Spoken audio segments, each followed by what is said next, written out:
깊이 있는 시선으로 오늘을 바라보는 뉴스 퍼레이드 문을 엽니다. 네, 오늘의 주요 뉴스 보시겠습니다. 프랑스 의회가 여성의 낙태할 자유를 명시한 헌법 개정안을 승인했습니다.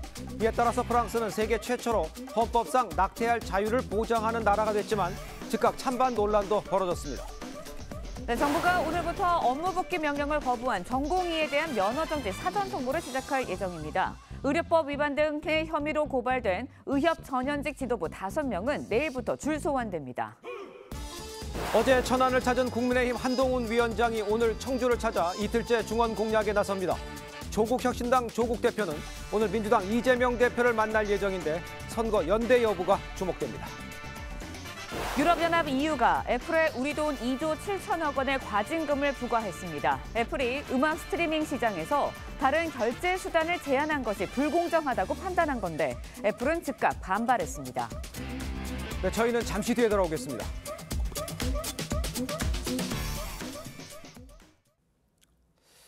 시청자 여러분 안녕하십니까? 화요일 아침 뉴스 퍼레이드 이상목입니다. 프랑스가 여성 낙태의 자유를 헌법으로 보장하는 이 최초의 국가가 됐습니다. 의회가 낙태의 자유를 명시한 이 헌법 개정안을 승인한 건데 한편에서는 여권 투쟁에 이 종착역에 이르렀다는 반응이 나왔지만 반발 시위도 적지 않았습니다. 첫 소식 황정민 기자입니다. 낙태할 자유를 명시한 헌법 개정안이 프랑스 의회에서 가결됐습니다. Pour l'adoption, 780. Contre, 72. 찬성표는 의결 정족수인 512명을 훌쩍 넘겼습니다. 이로써 프랑스는 낙태권을 헌법상 권리로 보장하는 세계 최초의 국가가 됐습니다. Comme en écho, ce vote aujourd'hui leur dit votre lutte est la nôtre, cette victoire est la vôtre. 개헌으로 프랑스 헌법 제34조에는 여성이 자발적으로 임신을 중단할 수 있는 자유를 보장한다는 문구가 추가됩니다. 1975년부터 낙태를 합법화한 프랑스에선 아예 헌법 권리로 못 박자는 목소리가 커졌습니다.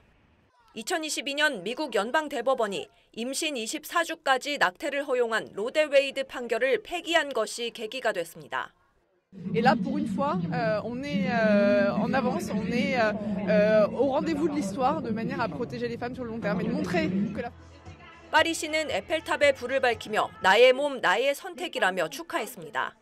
개헌을 주도한 마크롱 대통령은 프랑스의 자부심이자 전 세계에 보내는 메시지라고 평가했고 아탈 총리는 여권 투쟁의 종착역이라고 강조했습니다. 반면 이번 조치에 반대하는 시민들은 낙태는 인간을 제거하는 것이라며 시위를 벌였습니다. TV조선 황정민입니다. 유럽연합 EU가 애플에 18억 유로, 우리 돈 2조 7천억 원의 과징금을 부과했습니다. 애플이 음악 스트리밍 시장에서 이 시장 지배력을 남용해 소비자 기회를 제한했다는 게 이유입니다. 애플은 즉각 반발했습니다. 한지은 기자입니다. EU 독점 금지 책임자가 애플에 대한 과징금 부과 결정을 발표합니다. Today, the Commission has fined Apple 1.84 billion euros for abusing its dominant position on the market for the distribution of music streaming apps. 애플이 음악 스트리밍 앱 개발자의 애플 플랫폼 밖 결제를 금지했는데 이는 개발자가 소비자에게 더 저렴한 선택권을 주는 걸 제한해 불공정 거래라는 겁니다. 과징금은 18억 4천만 유로, 우리 돈 약 2조 7천억 원으로 애플 전 세계 매출의 0.5%에 달합니다. EU가 반독점을 근거로 애플에 과징금을 부과한 건 이번이 처음입니다. 집행위는 불공정 관행도 즉각 시정할 것을 명령했습니다. From now on, Apple will have to allow music streaming developers to communicate freely with their own users. 애플은 즉각 반발하고 과징금 부과 취소 소송을 제기할 방침입니다.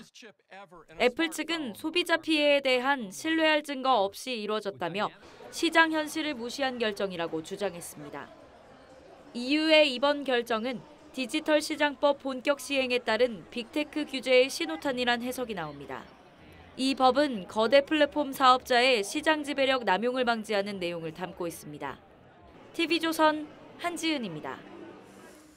네, 정부가 업무 복귀 명령을 거부한 전공의에 대해 오늘부터 면허 정지 사전 통보를 시작할 예정입니다. 의료법 위반 등의 혐의로 고발된 대한의사협회 전현직 지도부 5명도 내일부터 소환 조사를 받게 되는데 의협은 정부의 강경 대응에 반발하며 추가 집단 행동도 예고했습니다. 고승현 기자의 보도입니다. 정부가 제시한 업무 복귀 시한은 지난달 29일까지, 근무지를 이탈한 전공의는 7,800여 명입니다. 정부는 이들 전공의 복귀 여부를 확인하기 위해 오늘 이틀째 수련병원 현장 점검에 나섭니다. 현장에서 미복귀가 확인되면 최소 3개월 면허 정지 등 처분을 바로 사전 통보할 계획입니다.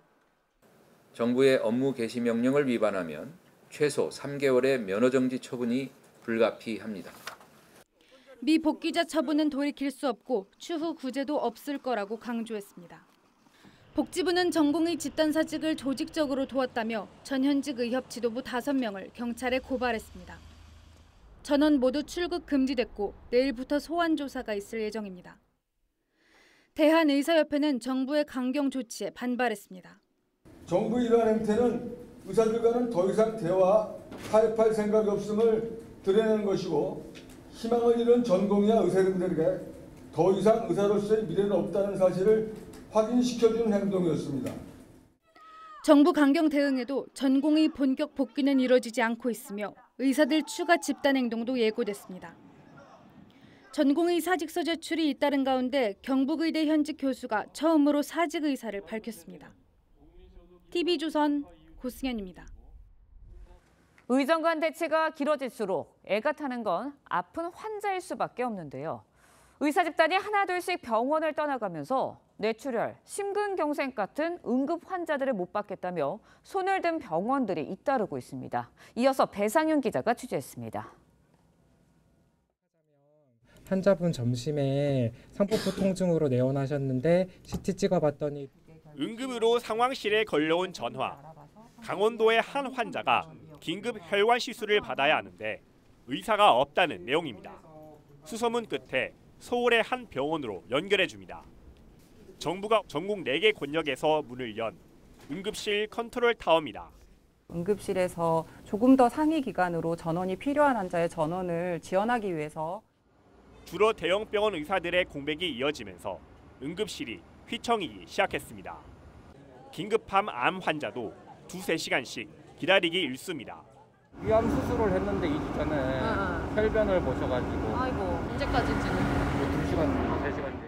의료진 부족으로 현재 이곳 병원에선 뇌출혈 수술 등 응급진료 10개 항목이 수술이 불가능한 상태입니다. 저희가 급하게 또 다른 병원, 수술이 가능한 병원을 알아보고 있었는데 수술이 어렵다고 하는 거예요. 신규 전임이 대부분이 나간 부산의 한 대형 병원에서도 비슷한 호소가 이어집니다. 지금 한 1시간 됩니다. 빨리 의사들이 들어와가지고 다 제자리에 찾아가고 환자들을 돌봐야지. 남은 의료진들 사이에서도 한계 상황이란 절규가 쏟아지고 있습니다. TV조선 배성윤입니다. 네, 전해드린 대로 정부가 업무 복귀 명령을 어긴 이 전공의들을 상대로 면허 정지 등 행정처분 절차에 착수를 했습니다. 네, 관련 내용 백성문 변호사, 장현주 변호사와 함께 자세히 짚어보도록 하겠습니다. 안녕하세요. 안녕하세요. 네, 반갑습니다. 네. 자, 먼저 이 전공의들 이제 면허 정지 처분 받게 되면 먼저 어떤 불이익이 있는지 좀 설명을 해주세요. 일단 의사분들에 대한 징계 처분 권자는 이제 보건복지부 장관입니다. 네. 그래서 보건복지부에서 일단은 업무 개시 명령 불이행 확인서를 받은 전공의, 그러니까 다 송달을 받고도 업무에 복귀하지 않은 사람들이 한 대략 7천여 명 좀 넘는데요. 네. 일단은 거기에 복직 여부, 그러니까 복귀 여부를 확인을 한번 하는 절차를 거치고 그다음에 사전 통지서를 발송을 합니다.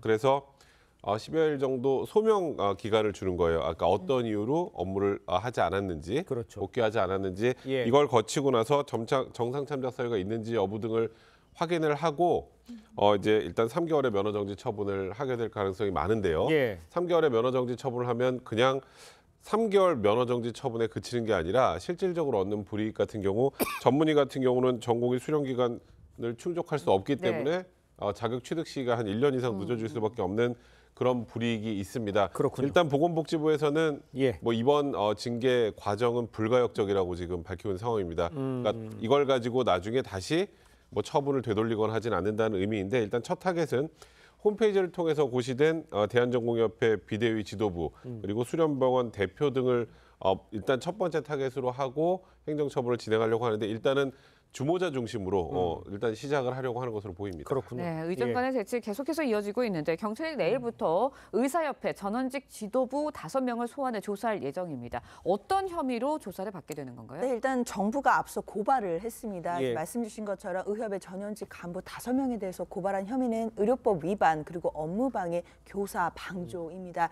그중에서도 특히 교사 방조는 전공의의 집단 사직을 지지하고 또 교사 방조했다라는 것을 보고 있는 것이고요. 예. 그렇기 때문에 이 수련 병원의 업무를 방해했다는 혐의를 받고 있는 겁니다. 네. 앞서서 기억하시겠지만 압수수색을 통해 강제 수사가 이미 시작된 바가 있었고요. 그렇기 때문에 전현직 간부 5명에 대해서는 내일부터 소환 조사도 시작할 예정입니다. 네, 그렇군요. 자, 이런 가운데요. 의사협회가요. 제약사 직원을 의사 집회에 동원했다는 의혹 관련해서 해당 의혹을 퍼뜨린 사람을 찾아서 고발하겠다. 이렇게 이야기가 나오고 있으나 만약에 누군가가 공작을 했다면 이런 것들은 또 어떻게 처벌을 합니까? 일단은 뭐 업무방해, 위계한 업무방해 혐의가 될 수도 있고요. 그리고 명예훼손 혐의도 될 수 있습니다. 이게 다 허위라면 일단은 의협 차원에서 일단 제약회사 직원들을 이 집회에 동원한 적은 없다고 일단 입장을 밝힌 상황입니다. 다만 개별 의사가 이런 행동을 했다면 이제 그게 사실로 밝혀진다면 그 의사들에 대한 징계 여부도 본인들이 직접 논의하겠다 그런 입장인데 사실 이게 논란이 좀 심하게 됐던 건 제약회사 직원과 의사는 전형적인 가불관계입니다. 그러니까 이 약을 선택하느냐 마느냐의 문제이기 때문에 그래서 일단 이게 굉장히 많은 인터넷상으로 올라왔었어요. 이 집회에 뭐 어디 의사가 뭐 나를 나오라고 해서 어쩔 수 없이 나갔다 이런 내용들이 올라왔기 때문에 굉장히 이제 국민적으로 비난을 많이 받았단 말이죠. 그러니까 소위 말해서 의사 지금 집회 동력을 상실할 수도 있는 그런 정도의 사안이었기 때문에 굉장히 강력하게 대응한다고 하는 상황인데요. 일단 이 진위 여부를 밝히는 것이 먼저가 되어야 될 것 같습니다. 그렇습니다. 네. 근데 의대 정원 증원에 반발하면서 전공의들이 병원을 떠나게 되는 것부터 이제 의정 간의 갈등이 시작된 건데 정부가 어제까지 대학들의 의대 정원 수요 조사를 진행한 결과 2,000명을 넘어섰다는 얘기가 전해지고 있어요. 네, 그렇습니다. 일단 박성민 교육부 기획조정실장이 브리핑에서 밝힌 내용에 따른다면 작년 수요조사와 비슷할 것으로 예상한다라고 했거든요. 그런데 작년 수요조사가 최소 2,151명, 최대 2,847명이었습니다. 그러니까 2,000명을 넘는 것으로 봐야 될 텐데요. 특히 이제 정원 50명 미만의 이제 소규모 의대들이 더 2배 이상으로 또 증원 신청을 한 것으로 지금 알려지고 있습니다. 아주대도 정원이 40명인데 70명에서 110명, 뭐 대구 카톨릭대 같은 경우에는 정원이 40명인데 80명에서 100명 정도로 각각 증원해달라는 이런 신청을 하는 것으로 알려지고 있습니다. 일단 이런 분위기는요. 지금 최근 의료계 집단 행동에도 볼 수 있듯이 의대 정원 자체가 뭐 수시로 할 수 있는 것이 아니지 않습니까? 그렇습니다. 그렇기 때문에 이번 기회에 늘리지 못한다면 앞으로 좀 어렵지 않겠냐라는 우려들도 반영된 것으로 봐야겠습니다. 그러니까 의대들도 이만큼 충분히 필요하다라고 해서 요청을 했다. 이렇게 보면 되겠죠. 알겠습니다. 다음 이야기도 좀 해보도록 하겠습니다. 윤석열 대통령이 검찰총장 시절 이른바 찍어내기 감찰을 당하는 과정에서 관여했다는 이 의혹을 받고 있는 사람이 있습니다. 박은정 부장검사 법무부로부터 해임 처분을 받았습니다. 그러니까 이성윤 전 검사장에 의해서 최고 수준의 징계인데 이거는 어떻게 되는 겁니까? 이렇게 되면. 일단은 그 징계 내용을 좀 간단하게 설명을 드리면 박은정 부장검사 같은 경우 2020년에 그 당시 법무부 감찰 담당관이었습니다. 그렇습니다. 그러니까 이른바 채널A 사건과 관련해서 당시 한동훈 검사장을 감찰하는 과정에서 그 당시 수사를 하고 있던 중앙지방검찰청 형사 일부에 소위 말하는 수사 자료 같은 것들을 넘겨받아서 그때 또 어떤 일이 있었냐면 그 당시 윤석열 검찰총장에 대한 감찰도 본부에서 진행 중이었단 말이에요.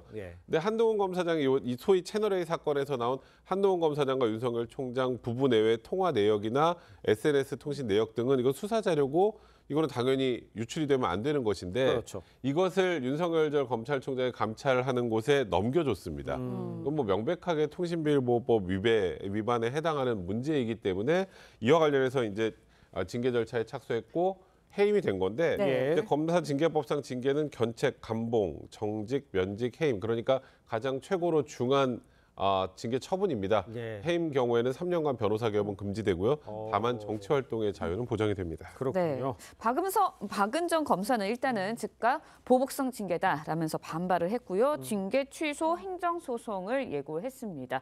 법원이 어떤 기준으로 징계 취소 여부 결정을 하게 되고 판단하게 되나요? 일단 일반적으로 이런 징계 취소 소송 같은 경우에는 두 가지를 나눠서 봐야 될 텐데요. 예. 일단 절차적으로 위법 사항이 있는지를 살펴봅니다. 절차 부분에서 만약에 위법 사항이 있다라고 한다면 취소가 될 가능성이 있고요. 만약에 절차 부분을 잘 지켰다라고 한다면 실체적으로 이런 징계를 할 만한 사유가 있었는지 그런 부분들을 봅니다. 예. 그리고 징계 사유가 있었다라고 하더라도 이 징계 자체가 너무 재량의 범위를 넘어서 과하지는 않은지 이런 부분들을 살펴보게 되는데요. 예. 이제 앞으로 박은정 검사가 이런 부분들, 특히 실체적인 사유가 있었는지 부분을 다툴 것으로 보이기 때문에 법원의 취소 여부는 그런 부분들을 법원이 어떻게 판단하는지에 달려 있다라고 봐야겠습니다. 네. 알겠습니다. 자, 그런데요. 일각에서 윤 대통령과 이제 대립각을 세웠던 검사들에 대한 해임 처분이 이제 연이어 나오자 윤 대통령 측근으로 꼽히는 이 검사 징계와 비교해서 이중잣대가 적용된 건 아니냐.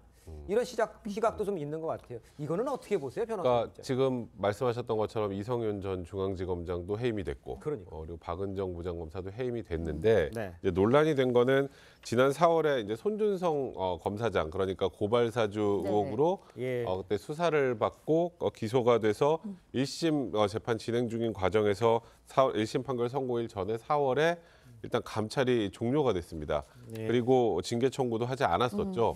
이제 이러다 보니까 지금 일단 일각에서는 지금 말씀하셨던 것처럼 아니 여기는 1심 판결 선고 전에 감찰도 종료해서 징계 청구조차 하지 않고 그리고 여기는 지금 어찌 보면 검사징계법상 최고 수위의 징계인 해임 처분을 내리고 그리고 얼마 전에 채널의 사건 당시에 이제 한동훈 당시 검사장과 몸싸움을 벌였다는 혐의로 소위 독직 폭행 혐의로 기소됐던 정진웅 부장검사 같은 경우도 무죄는 나왔단 말이죠.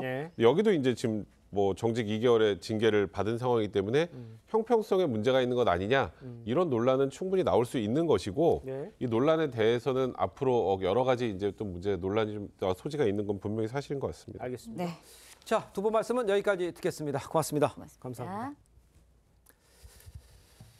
네, 국민의힘 한동훈 비상대책위원장 어제 천안에 이어서 오늘 청주를 찾습니다. 이틀째 중원 공략에 나선 건데 한 위원장은 이번 주 동안 경기도 수원과 용인 등 격전지를 잇따라 찾을 계획입니다. 이광희 기자의 보도입니다. 한동훈 비대위원장은 오늘 오전 청주 육거리 종합시장을 방문할 예정입니다.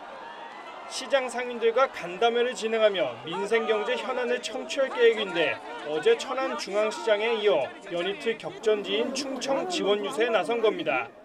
충청은 치우치지 않은 민심을 보여준 곳입니다. 다양한 국민들의 상식적인 생각을 담는 정당이 되고 싶습니다. 한 위원장은 서원대 학생 간담회와 유감한 간담회 등을 잇따라 갔고 젊은 층에도 지지를 호소합니다. 국민의힘은 21대 총선 당시 청주 4개 지역구에서 모두 더불어민주당에 패했고 2022년 재보궐선거에서 청주 상당구에서만 정우택 의원이 당선됐습니다. 한 위원장은 이재명 민주당 대표에게 TV토론을 재차 요구했습니다. 이재명 대표가 원하는 시간에 원하는 방송사에서 누구를 사회로 내세워도 상관없습니다. 김어준 씨가 해도 상관없어요. 한 위원장은 오늘 청주에 이어 모레엔 경기 수원시, 오는 8일엔 경기 성남과 용인 등 격전지를 차례로 돌며 지원 유세를 이어갈 계획입니다. TV조선 이광희입니다. 이재명 더불어민주당 대표가 오늘 조국혁신당의 조국 대표와 만납니다. 네, 조국 대표가 이 자리에서 선거연대 등 어떤 제안을 할지 이목이 쏠리는데 앞서 민주당은 연대 가능성은 일축했습니다. 한지은 기자의 보도입니다. 조국혁신당의 조국 대표가 오늘 오전 국회 본청 민주당 대표실에서 이재명 대표를 예방할 계획입니다. 당대표로 선출된 조 대표가 취임 인사차 방문하는 겁니다. 원내 3당을 목표로 조국혁신당을 출범시킨 조국 대표는 민주당과의 연대를 강조하며 비례대표에 집중하겠다는 계획을 밝혔습니다. 생각의 차이가 있더라도 윤석열 검찰 독재 정권의 종식을 위해 연대하고 힘을 합쳐야 합니다.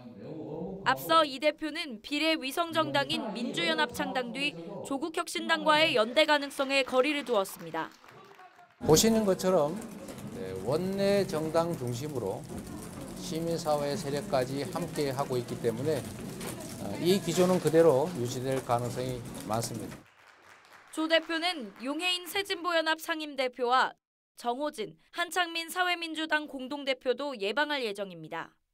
거대 양당 공천 여파로 이탈자가 속출하는 가운데 선거연대를 위한 합종연횡 움직임이 급물살을 타고 있습니다.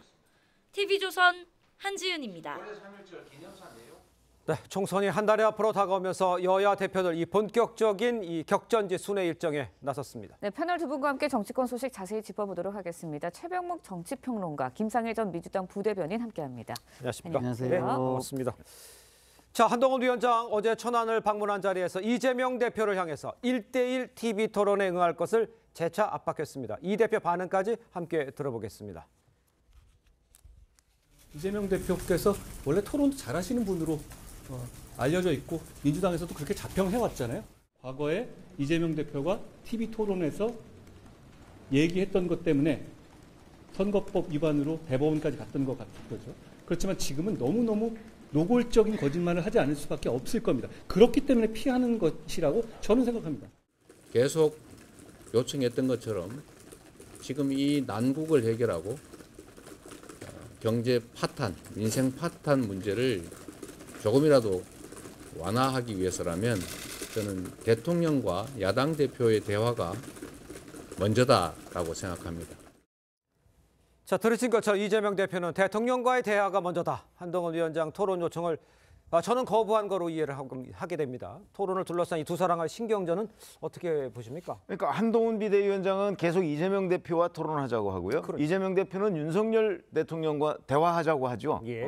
그거는 뭐 처음부터 예상됐던 부분이라고 저는 생각을 하고 예. 왜 그러냐면 이번 총선을 보는 그 한동훈 비대위원장과 이재명 대표의 시각이 다르기 때문이에요. 네.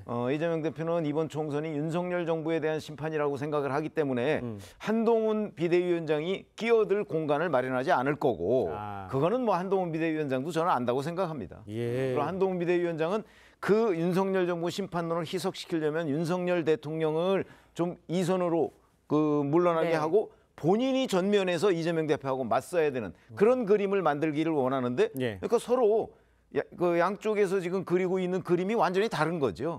그렇기 때문에 저는 한동훈 위원장도 이재명 대표가 저 토론에 응하지 않을 거라는 거를 알고 지금 계속해서 공세를 취하고 있는 거라고 봅니다. 네, 한 위원장, 토론에서 거짓말하면 뭐 선거법 위반이 되기 때문에 이재명 대표가 토론 피하는 거 아니냐고도 했습니다. 어떻게 들으셨나요?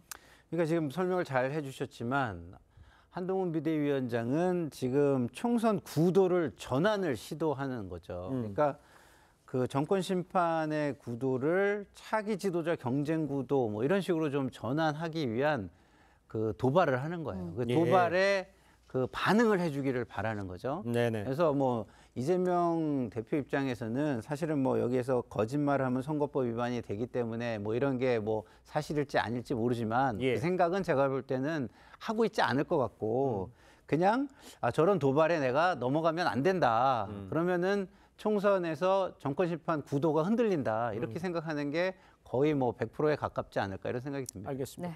일단 한동훈 위원장은 어제 천안을 찾은 데에서 오늘 충북 청주를 방문합니다.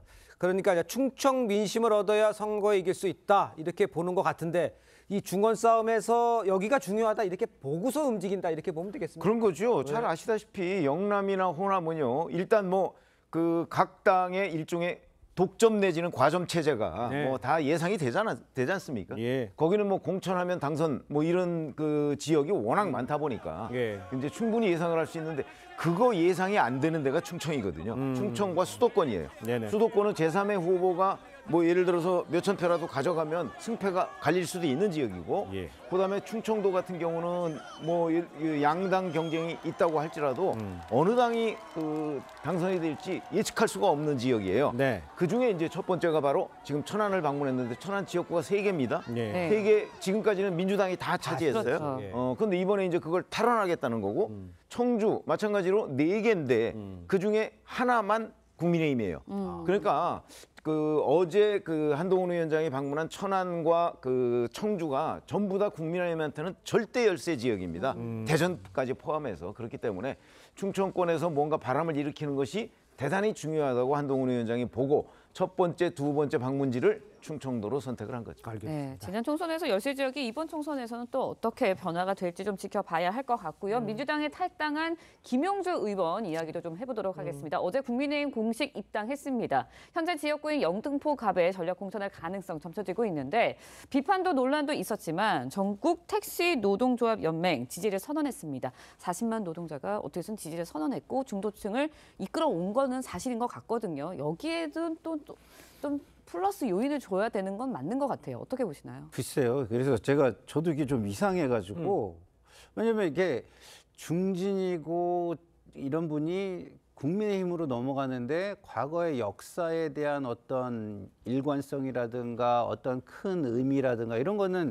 담아내지 못하고 있거든요. 네네. 근데 이게 이런 파장을 줬다고 그래서 아침에 저도 취재를 좀 해봤죠. 그래서 한노총 쪽에 제가 전화를 해봤더니 원래 화학 섬유 쪽하고 택시 노련 쪽은 그 국민의힘 쪽 인사들하고 가깝고 지금 한노총의 구조가 한 65대 35나 60대 40 정도로 네네. 그 민주당 지지와 그 국민의힘 지지로 좀 이렇게 좀 갈려 있다 그러더라고요. 그래서 그쪽은 오히려 김형동 지금 비서실장이라든가 아니면 김성태 전 대표라든가 예. 뭐 이미자 의원 이런 쪽에 요청을 받았을 가능성이 크다라고 오히려 이쪽에서는 얘기를 하더라고요. 같은 한노총인데 다른 산별노조 쪽이고 예, 그 민주당 쪽이 좀 가까운 쪽의 산별노조 쪽에 제가 좀 물어본 건데 예. 이쪽은 또 그런 반응이니까 이게 딱 그런 것이다라고 볼 수 있는지는 제가 잘 모르겠습니다. 알겠습니다.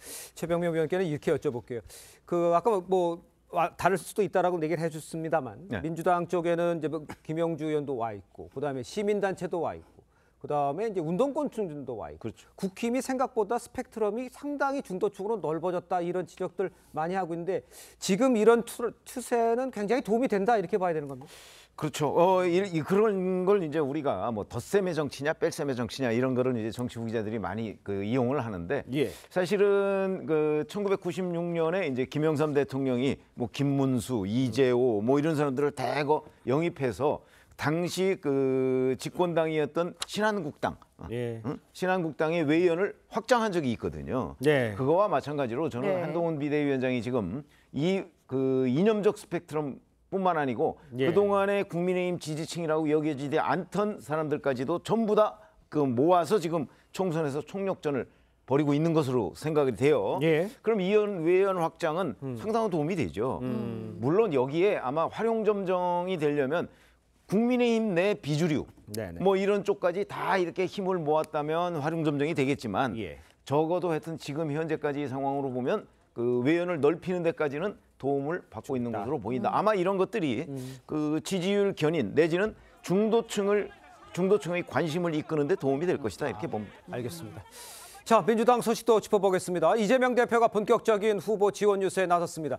그 첫 순서로요, 노무현 전 대통령의 사위입니다. 곽상원 후보의 종로를 찾았습니다. 첫 지역 유세로 종로를 택한 이유 뭐라고 보십니까? 일단은 이재명 당대표 입장에서는 지금 당내 공천 자극이 굉장히 심하고 여론의 추세가 심상치가 않아요. 근데 이 여론의 추세를 어떻게 분석하느냐의 문제인데 지금 지지층이 흔들리고 이반되고 있다. 그래서 가장 걱정이 되는 거는 지지층이 선거장에 안 나오고 중도층 중에서도 우호적 중도층이 투표장에 안 나오는 것이 문제가 될 수도 있다라는 우려가 있거든요. 그래서 내부를 다독이는 게 일단은 시급한 과제로 느끼고 있는 것이 아닌가. 그래서 사실은 그 종로가 지금 그 노무현 전 대통령의 사위 분이 지금 후보로 나와 있지 않습니까? 그래서 이 친문이나 이 비명계의 사실 뿌리가 친노의 기반을 두고 있는 분들이 굉장히 많거든요. 그래서 그런 부분부터 좀 다독이려는 모습 아닌가 이렇게 좀 보여지고 있습니다. 알겠습니다.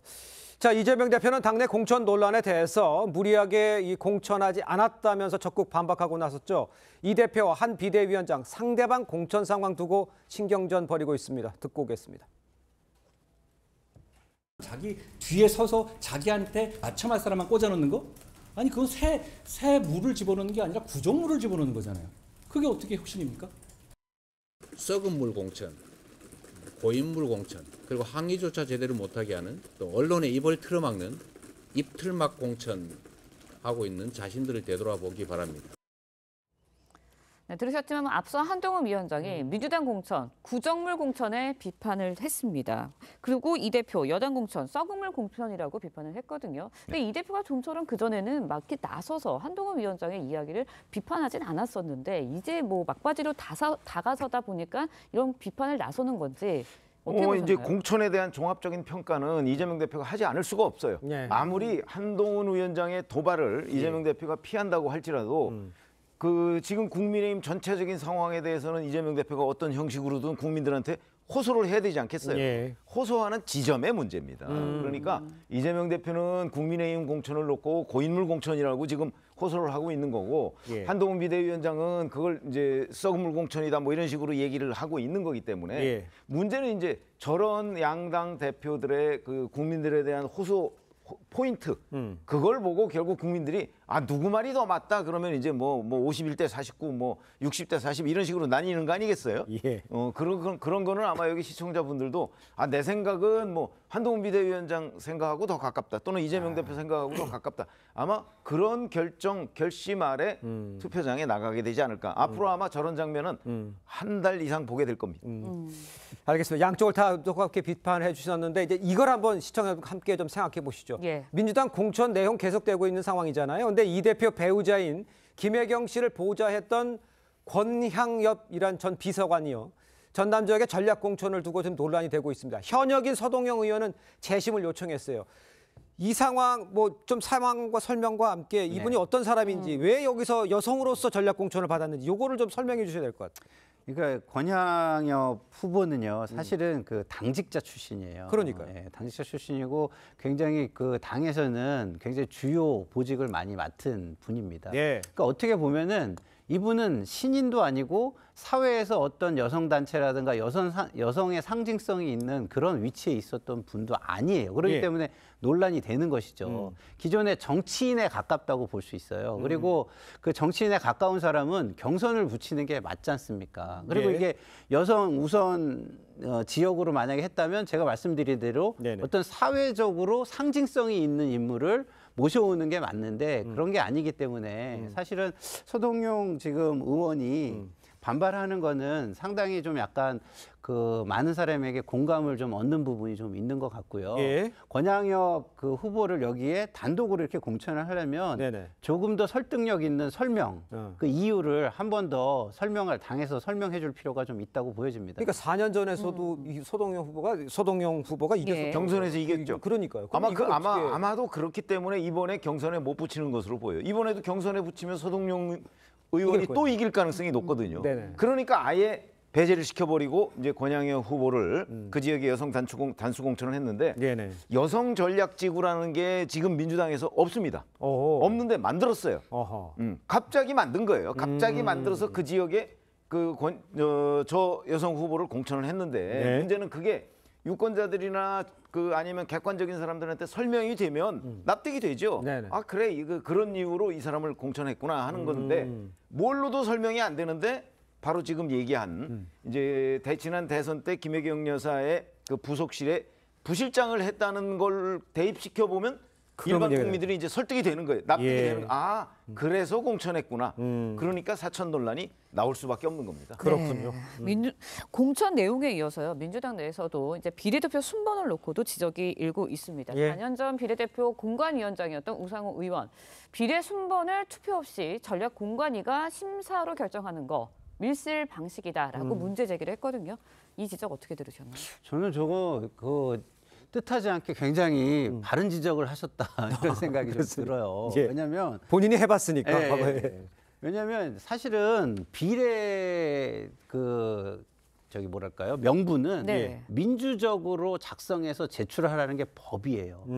그럼 민주적으로 만들어서 제출하라는 게 뭡니까? 그 안에서 어떤 선거를 거치든 어떤 그 대의적인 대표가 될 수 있는 방식을 만들든 해가지고 그걸 거쳐서 가져오라는 거잖아요. 그러니까요. 그냥 특정인들이 막 찍어서라든가 뭐 권한을 행사해서 만들어가지고 가져오는 건 민주적 절차에 의한 명부가 아니지 않습니까? 예. 그렇기 때문에 이거는 법 취지에도 위반되는 거라고 저는 보여지기 때문에 예. 우상호 의원께서 아주 당연하고 예. 오랜만에 뭐 목소리를 내셨다 이런 생각이 듭니다. 아니 그러니까 전략 공관위에서 다 임의대로 한다는 건 우상호 의원이 해봤는데 이건 이렇게 하는 건 아니다 이런 얘기잖아요 지금. 그러니까 우상호 의원 생각은 이런 거죠. 전략 공관위에서 지금까지 해온 여러 가지 공천 과정을 보면 그건 결국 이재명 대표의 뜻을 관철시킨 것 아니냐. 그렇기 때문에 전략 공관위에서 한다는 얘기는 이재명 대표가 순번을 정한다는 거와 똑같은 얘기다. 아마 이런 의심을 하고 있는 것으로 저는 판단이 됩니다. 그렇기 때문에 우상호 의원 말은 그 내부에 무슨 위원회를 구성한다든가 해서 거기서 투표를 통해서 순번을 정한다든가 해야지 비례대표 순번이라는 게 얼마나 중요합니까? 예를 들어서 15번은 당선되고 16번은 낙선할 수가 있거든요. 그렇기 때문에 어느 번호를 선택하느냐에 따라서 당락이 결정이 되는데 그렇다면 지금 현재 이재명 대표가 마음대로 이렇게 결정을 할 수 있는 순번 이거는 밀실공천이다 이런 지적을 하고 있는 거죠. 알겠습니다. 자, 임종석 전 실장 당 잔류 결정으로 이 당장 급한 불은 껐지만 친문 핵심 홍영표 의원 탈당 여부가 지금 변수가 되고 있습니다. 홍 의원 문재인 전 대통령을 만나서 조언을 구한 사실도 공개를 했어요.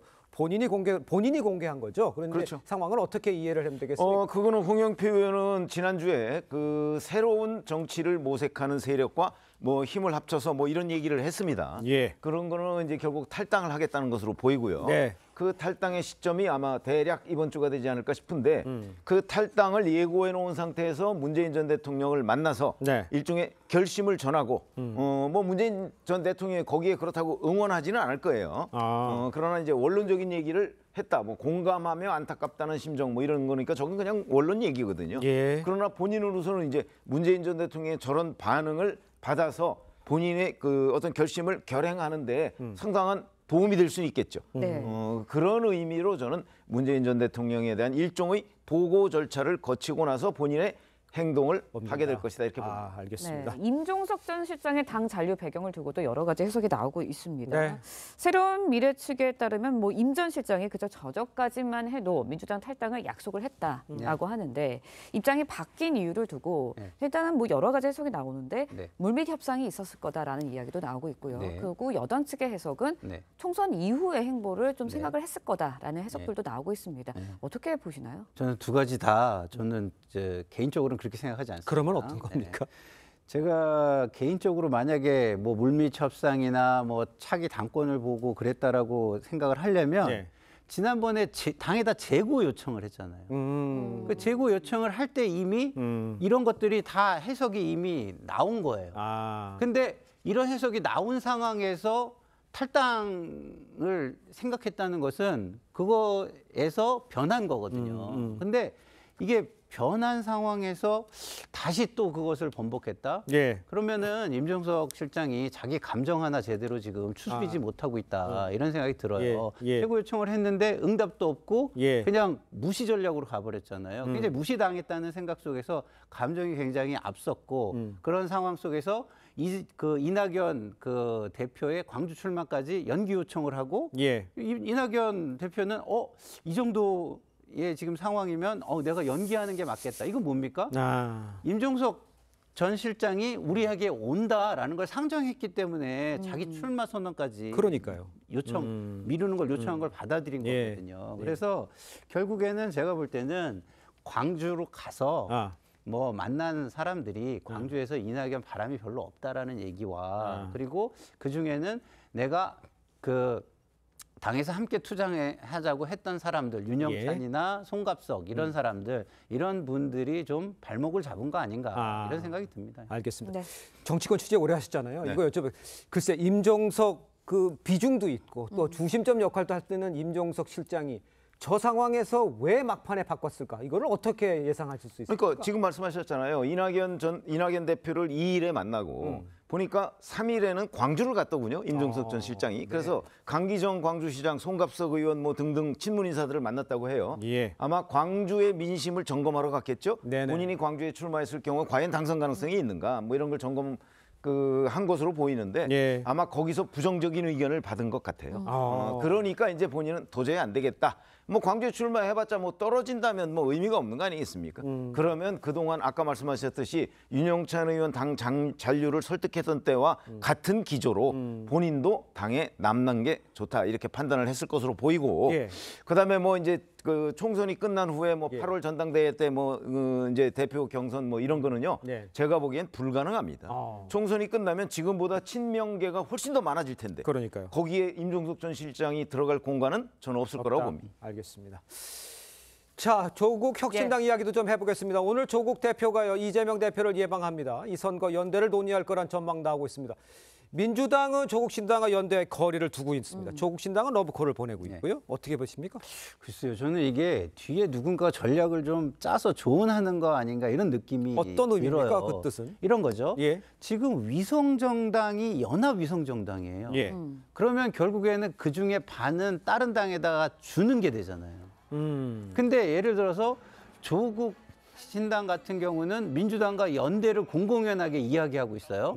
그리고 만약에 받아준다면 통합 들어가겠다, 통합해서 들어가겠다 이런 의사까지 지금 표명하는 거 아닙니까? 그러면 이 지지층에 영향력 있는 사람이 뒤에서 뭔가를 얘기한다면 조국 신당에 표를 주는 게 오히려 민주당 의석을 더 많이 확보하는 거다. 그 위성정당에 주면은 이걸 쪼개먹는 다른 당하고 쪼개먹는 게 되니 차라리 조국 신당에 줘도 민주당에 투표하는 거랑 같은 효과니까 거기다 해서 차라리 우리 의석을 확보하는 효과를 거두자라는 전략적 투표를 독려하는 거 아닌가 이런 생각마저 듭니다. 글쎄요. 조국의 강을 건너기로 했는데 지금 다시 연합을 한다? 그 뒤에 있는 그러니까 분은 이런 거죠. 한마디로 딱 얘기하면 실질적인 민주당의 위성정당은 조국 혁신당이다. 이렇게 유권자들한테 지금 시사를 하는 거라고 봅니다. 알겠습니다.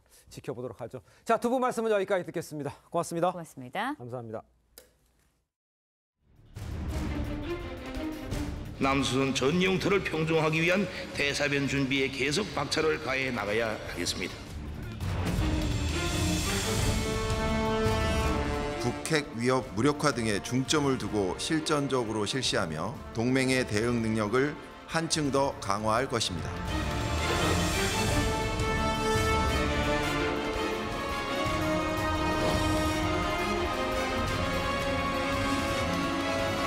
We go together.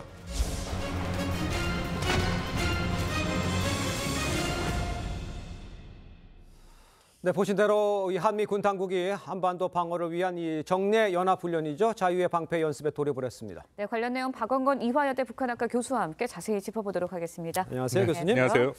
자, 먼저 자유의 방패 연습 시작되자 북한 대규모 전쟁 연습이 일어나서 강하게 바로 비판하면서 나섰습니다. 북한에게는 이 연합훈련이 상당히 위협이 되죠? 그렇습니다. 이번 상반기에 하는 것은 사실은 그 컴퓨터 시뮬레이션을 활용한 지휘소 연습인데 그간에 북한의 위협이 계속 고도화가 되니까 한미가 실전 훈련들을 여러 형태로 합니다. 특히 이번에 그 준비된 것들을 보면 북한 순항 미사일을 탐지 식별 또 타격하는 훈련, 또 연합 공중 강습 훈련, 연합 전술 실사견 훈련, 그리고 쌍매 훈련이라고 대덕급 연합 공중 훈련까지 다 포함이 되어 있는데 뭐 굉장히 중요한 시기에 의미 있는 훈련이 시작이 됐죠. 왜냐하면 방금 전에도 나왔습니다만 북한의 김정은이 연말 연초에 아주 명백하게 우리가 요즘 이런 표현을 씁니다만 전쟁할 결심을 했다.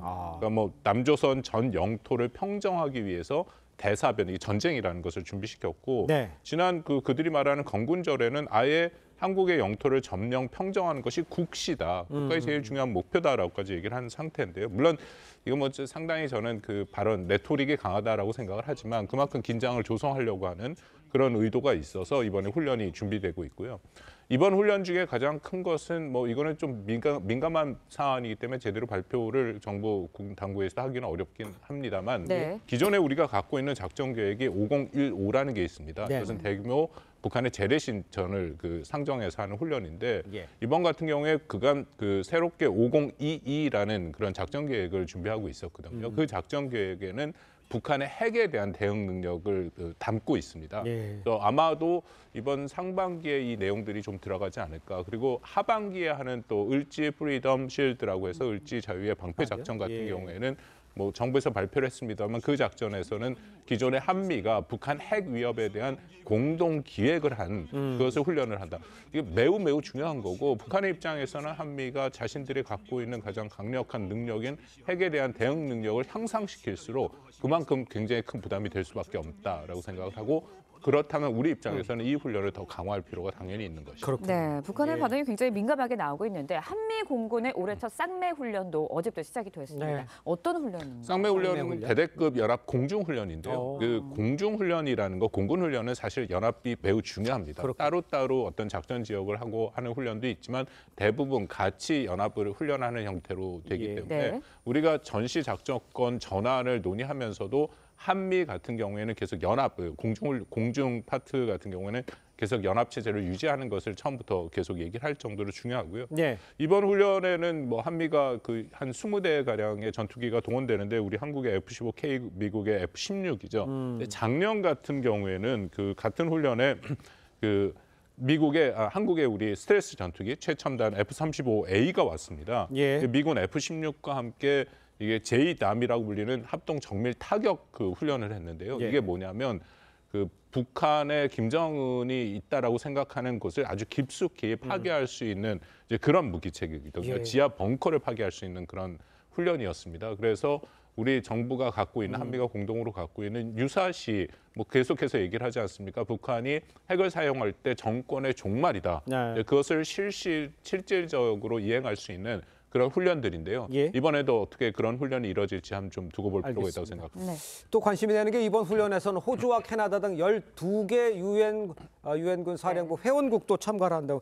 이거 이렇게 많이 참가하면 또 이것도 북한에 대한 메시지는 강력할 것 같아요. 그렇습니다. 뭐 예. 그걸 알 수 있는 게 오늘 아침에 북한에서 국방부 자신들 그 메시지가 나왔는데 거기에 그 얘기가 나옵니다. 예. 그 유엔군 소속, 유엔 사령부 소속 11개국 추종 세력이 같이 동참하고 있다. 그러니까 북한의 입장에서는 한미를 대응하는 것도 버거운 거고. 그렇죠. 근데 최근에는 일본까지 같이 협력을 해서 북한 핵에 대한 억제력을 강화하고 있지 않습니까? 예. 이 훈련에 이런 유엔사 소속의 국가들이 같이 물론 뭐 대규모 온 것은 아니고 참관단입니다. 네. 참관단이 오긴 했지만 그것은 앞으로도 이 훈련이나 또 이런 같이 협력할 수 있는 범위를 넓힌다는 측면에서 예. 북한의 입장에서는 굉장히 큰 부담이 될 수밖에 없는 것이죠. 네, 한미 연합 연습 있을 때마다 미국이 얼마나 전략 자산을 전개할지 여기도 관심이 쏠렸는데요. 이번에는 미국의 전략 자산 전개 가능성 어느 정도로 예상되고 있나요? 뭐 가능성은 있지만 이게 실제 오기 전까지는 공개를 하질 않죠. 그렇죠. 예, 비밀이고 예. 작년으로 한번 말씀드리면 작년 똑같은 그 프리덤 쉴드 훈련에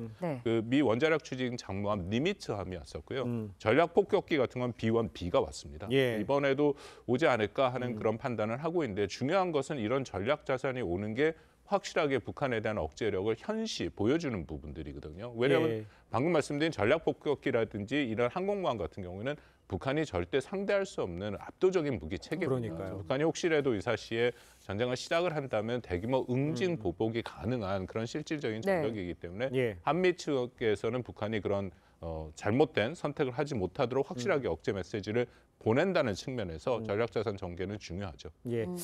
자, 이제 우리가 이렇게 연습 훈련을 하면 북한이 과거에 이제 요 시기에 맞춰 도발 많이 했잖아요. 그런데 이제 우리가 익숙해서 그렇지 얘네들도 북한도 이제 도발을 어떤 식으로 할지 또 더 강한 걸로 할지 이거 좀 궁금합니다. 연합훈련 기간 동안에 북한이 본격적으로 도발을 시작한 것은 재작년부터입니다. 그러니까 재작년 하반기부터 그랬고요. 그 이전에는 한미가 연합훈련을 하는 동안은 도발하지 않았습니다. 왜냐하면 최첨단의 가장 강력한 자산들이 오고 그러니까요. 또 사실상 전쟁을 준비하고 하는 거기 때문에 북한의 입장에서는 그만큼 고민이 되고 북한의 예. 지도자들은 오히려 어딘가에 회피해서 숨어 있었죠. 근데 작년 하반기부터 김정은은 노골적으로 연합훈련 기간 중에 미사일 발사 등의 도발을 했는데 이것은 아마도 자신이 갖고 있는 핵에 대한 자신감 예. 이제 그런 것들이 반영이 돼 있다. 그러니까 이번에도 이 기간 중에 북한이 도발할 가능성을 완전히 배제할 수는 없다라고 생각합니다. 예, 그리고 그 도발은 미사일 발사 정도가 될 것이다. 뭐 그 정도가 됐고 사실 작년 같은 경우에는 뭐 대륙간 탄도 미사일도 쐈었고 맞아요. 그리고 잠수함 탄도 순항 미사일도 쐈고 굉장히 높은 수준의 미사일들 체계를 보여줬거든요. 예. 근데 그 정도까지는 아니지만 어떤 형태로든지 그 이미 반응이 나온 걸 보면 자신도 대응하는 형태의 도발이 있을 가능성이 있다고 생각합니다. 알겠습니다. 주의 깊게 지켜봐야 될 것 같습니다. 자, 오늘 말씀 여기까지 듣겠습니다. 고맙습니다. 고맙습니다. 네, 부산의 한 치킨집 금고 안에서 현금을 훔친 남성이 직원에게 발각되자 황당한 변명을 드러났습니다. 금고에 문이 열려 있어 닫아주려고 했다는 건데 가게 주인이 경찰에 신고하려고 하자 돈을 훔친 남성은 그대로 달아났습니다. 하동원 기자의 보도입니다. 한 남성이 치킨집 안으로 들어옵니다. 가게 안에 사람이 있는지 계속 두리번거리더니 계산대로 향하고 금고를 열고는 현금을 빼냅니다. 그리고는 달아나려다 금고 문이 열린 걸 보고 닫으려고 하지만 닫히지 않아 여러 차례 시도합니다. 그러다 조리실에서 나온 직원과 마주칩니다. 안에도 조리를 하고 있는데 기침 소리에 나와보니까 이제 금고 앞에서 서 있던 거죠. 돈을 훔친 남성은 금고 문이 열려 있어 닫아주려 했다고 변명한 것으로 알려졌습니다. 이번에는 사장이 나와 금고를 확인하려 하자 수리비를 주겠다며 되레 화를 냈다고 합니다. 아 이거 얼마인데요? 줄게요. 제가 아니라 100만 원요, 10만 원요. 아 줄게요 이러면서 막 가려고 하길래. 사장은 경찰에 신고하기 위해 휴대폰을 가지러 간 사이 범인이 그대로 달아났다고 말했습니다. 경찰은 가게 주인의 진술과 CCTV 분석 등을 토대로 돈을 훔친 남성을 쫓고 있습니다. TV조선 하동훈입니다. 미국에서 교통사고로 20m가 넘는 높이에 다리 난간에 매달린 운전자가 구사일생으로 구조되는 일이 벌어졌습니다. 당시의 구조 상황이 고스란히 담겨졌는데 마치 영화의 한 장면 같습니다. 이정민 기자의 보도입니다. 높이 23m 다리에 대형 트럭이 아슬아슬하게 매달려 있습니다. 난간을 뚫고 나간 트럭 앞부분은 운전자가 갇혀 있습니다. 곧 추락할 것 같은 아찔한 상황입니다. 소방대원이 사다리차에 고정시킨 밧줄을 타고 내려갑니다. We've done this probably 100 times. I was not nervous at all going over the edge. 위태롭게 매달려 있는 운전석 쪽으로 접근하더니 순식간에 갇혀있던 여성 운전자를 구해냅니다. 영화 속 한 장면 같은 구조 작업은 40여 분 만에 마무리됐습니다. But it was a constant concern that that truck could shift at any moment. 현지 시간 1일 미국 인디애나 남부 켄터키와 루이지빌을 연결하는 다리 위에서 3중 추돌 사고가 발생한 뒤 벌어진 일입니다. 소방당국은 평소 실전 같은 훈련이 주요했다고 밝혔습니다. TV조선 이정민입니다.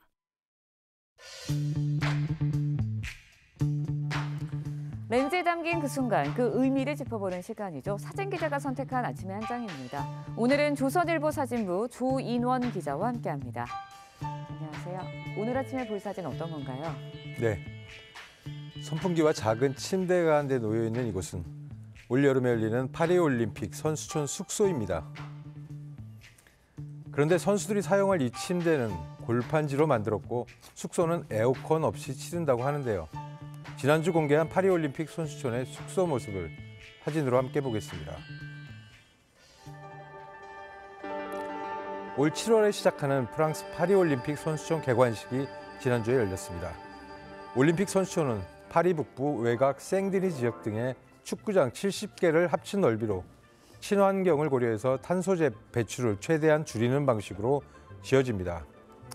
선수들의 침대는 지난 2020년 도쿄올림픽 때처럼 골판지로 제작이 되고 숙소에는 에어컨이 없는 대신 공기순환을 촉진하는 건물 배치로 실내가 바깥보다 섭씨 6조 정도 낮게 유지될 예정입니다. 개관식에 참석한 마크롱 대통령은 세계의 모험이라면서 예산에 맞게 환경적으로 모범을 보였다고 칭찬했습니다. 네, 그런데 최근 몇 년 동안 프랑스도 여름에 폭염이 심하지 않았나요? 그렇습니다. 프랑스의 여름은 원래 한국의 봄, 가을처럼 온화한 날씨지만 최근 몇 년 동안 기후변화로 섭씨 35도가 넘는 폭염이 이어졌습니다. 그래서 이번에 공개된 올림픽 선수촌을 보고 일부에서는 친환경도 좋지만 가장 더울 때 열리는 올림픽에서 선수들이 에어컨 없이도 잘 버틸지 걱정된다는 우려가 쏟아지기도 했습니다. 네, 올림픽에 참가한 선수들의 건강 잘 유지되길 바라야겠습니다. 지금까지 아침 한 장이었습니다. 절기 경칩인 오늘 전국에서 비가 내리겠습니다. 현재 충청 이남으로 비가 내리고 있고 서울 등 그 밖의 지역에서는 오후부터 비가 시작되겠습니다. 내일까지 예상되는 강수량은 제주 산지에 최대 60mm, 동해안으로는 10에서 30, 남해안에는 5에서 20mm의 비가 내리겠고요. 강원 산지로는 최대 15cm의 폭설이 내려 쌓이겠습니다. 현재 남해안과 제주에 강풍주의보가 내려진 가운데 순간풍속 초속 20m 이상의 돌풍이 불겠습니다. 오늘 오전까지 충남에서는 초미세먼지 농도 나쁨 단계 보이겠고요. 그 밖에 전국에서는 공기질 깨끗하겠습니다. 오늘 한낮 기온 어제와 비슷하거나 조금 낮겠습니다. 서울이 11도, 대전 8도, 대구 9도 예상됩니다. 이번 주 큰 추위는 없겠고 모레까지 강원과 충북, 경북에 비가 이어지겠습니다. 날씨였습니다. 네, 서울 화요일 뉴스 퍼레이드 마칩니다. 네, 저희는 내일 아침 7시 30분에 다시 찾아뵙겠습니다. 시청해주신 여러분 고맙습니다.